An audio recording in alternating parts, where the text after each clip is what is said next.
तो चलिए शुरू करते हैं। গুড মর্নিং, আশা করছি সবাই ভালো আছেন।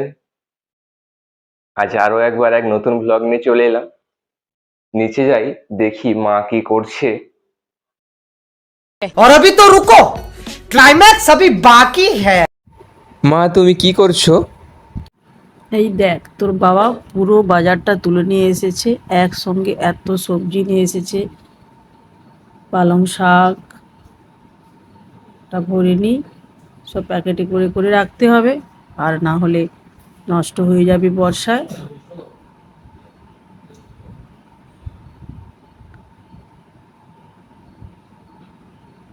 আবার সাদা নোটে শাক, এগুলো আবার দু আঁটি এনেছে, নিজে বাড়িতে থাকবে না, আর আমরা দুজনে কতদিন ধরে এগুলো শেষ করব কি জানি। টমেটো টমেটো তারপরে এদিকে আনলো বাঁধাকপি,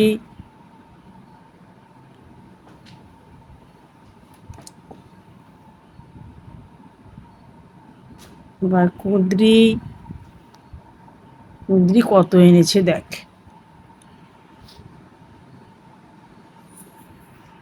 প্যাকেটের মধ্যে ভরে ভরে রাখি, ভালো করে গুছিয়ে রাখি, অনেক দিনই চলে যাবে। তবে কুঁদরিগুলো জানিস বেশি দিন থাকে না, এগুলো কেমন একটা হয়ে যায়, হাতে কেমন কেমন চিটচিট করে লাগে।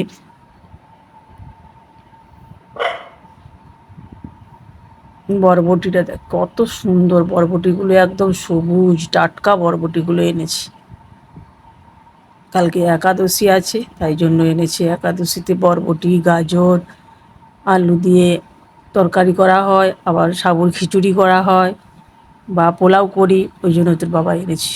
আর এই কত বড় লাউটা এনেছে দেখ, এই দেখ লাউটা কত বড় এনেছে। গাজর এনেছে, গাজরগুলোকে ভালো করে ভরে রাখি। গাজর জানিস অনেক দিন থাকে। আবার দেখ এক ছড়া কাঁচা কলা, এক ছড়া বিচে কলা, বৈতাল, আলু, পুরো বাজারটা যেন তুলে এনেছি। একসঙ্গে এত সবজি বর্ষাকালে না বলি আনতে, নষ্ট হয়ে যাবে, তাও যখন যাবে একদম ব্যাগ ভর্তি করে নিয়ে আসবে। আর ফ্রিজে থেকে থেকে কতদিন ধরে ধরে খাবো বলতো? টাটকা সবজি খেতে যে স্বাদের হয়, আর ওই ফ্রিজে রাখা সবজি কি অত স্বাদের হয়? যদিও আমাদেরকে ফ্রিজে রেখেই খেতে হবে, তা সত্ত্বেও ফ্রিজে রেখে কতদিন ধরে আর খাই বল? এগুলোকে সব প্যাকেট করে নিচ্ছি, প্যাকেট করে ফ্রিজের মধ্যে ভরে দেবো। আর বৈতালের বীজগুলোকে দেখ বেছে বেছে রাখছি, এগুলো গাছ লাগাবো। এই বৈতালটা খুব সুন্দর, রংটাও যেমন একদম পুরু, বেশ সুন্দর বৈতাল। এই বৈতালের বীজটা লাগাবো, তাই আলাদা করে বেছে রাখছি। লাউয়ের বীজ, বৈতালের বীজগুলোকে ভালো করে বেছে পরিষ্কার করে রাখি, ওগুলো ছাদে গিয়ে একটা বস্তাতে বা একটা টবে লাগিয়ে দেব। খুব সুন্দর বৈতালটা, এত সুন্দর রং, আর বেশ পুরুও আছে। হ্যাঁ, দেখে মনে হচ্ছে মিষ্টিও হবে। এই বৈতালের জাতটা খুব ভালো, এটা ছাদে লাগাবো যদি গাছ হয়, আর ভালো হবে। যদি ফল হয় তো ভালোই হলো। তাই ওগুলো আলাদা করে বেছে একটা পলিথিনে করে রেখে দিই। আমি সব আনাজের খোসাগুলো যখন ছাদে গাছের গোড়ায় দিতে যাব, তখন আমি ওই বীজগুলোকে লাগিয়ে দিয়ে আসবো। দেখি গাছ হয় কি না। খুব সুন্দর ভালো মানের বেশ বৈতালটা। হয়ে গেল সবগুলো প্যাকেটে ভরা।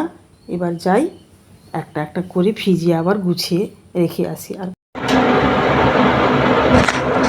সকালে মা ডিউটি যাবে, সেজন্য রান্না চাপিয়ে দিয়েছে।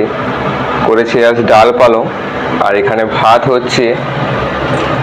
এখানে বড়ি ভাজা হয়ে গিয়েছে, আর এটা চলছে। ডাল সমরা দেবে, আগে তার প্রস্তুতি নিচ্ছে।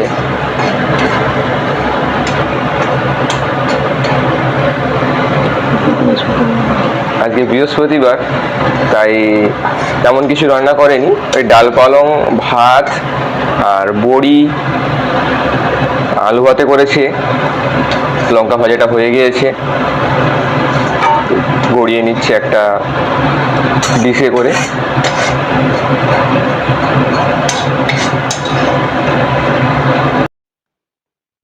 এখন বাজে 11টা, আর কলেজের জন্য আমাকে বেরিয়ে যেতে হবে। চলুন আগে ছাদটা লাগিয়ে দিই। বাড়িতে কি ছাদটা লাগিয়ে দিতে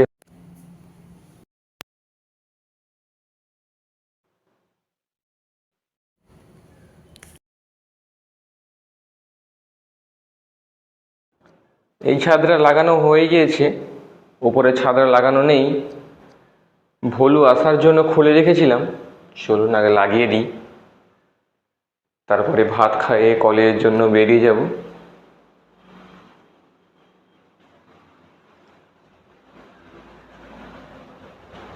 কেমন রোদ দেখুন, আর এই রোদ মাথায় নিয়েই কলেজের জন্য বেরিয়ে যেতে হবে।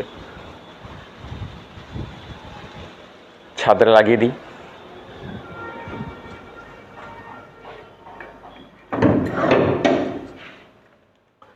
ছাদটা লাগিয়ে দিয়েছি।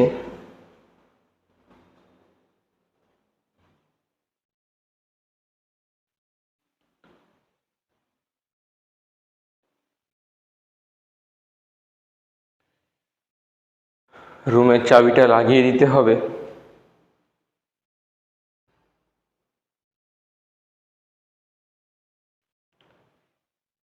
বাবা কাজে গিয়েছে কলকাতা।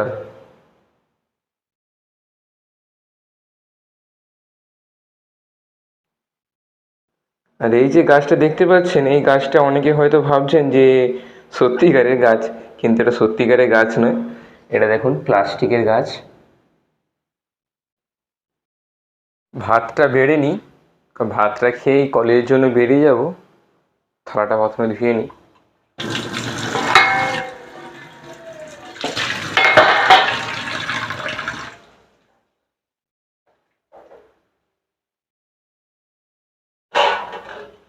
আজ তো আপনাদেরকে দেখিয়েছিলাম যে ডাল পালং বড়ি করেছিল, কারণ আজ বৃহস্পতিবার।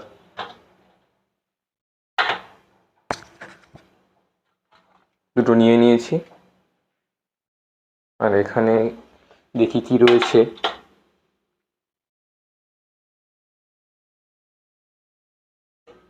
এখানে রয়েছে আলু ভাতে রয়েছে, আর নিচেটায় ভাত রয়েছে। পুরোটা বেড়ে নিই, তারপরে আপনাদেরকে দেখাবো। পুরোটা দেখুন বেড়ে নিয়েছি।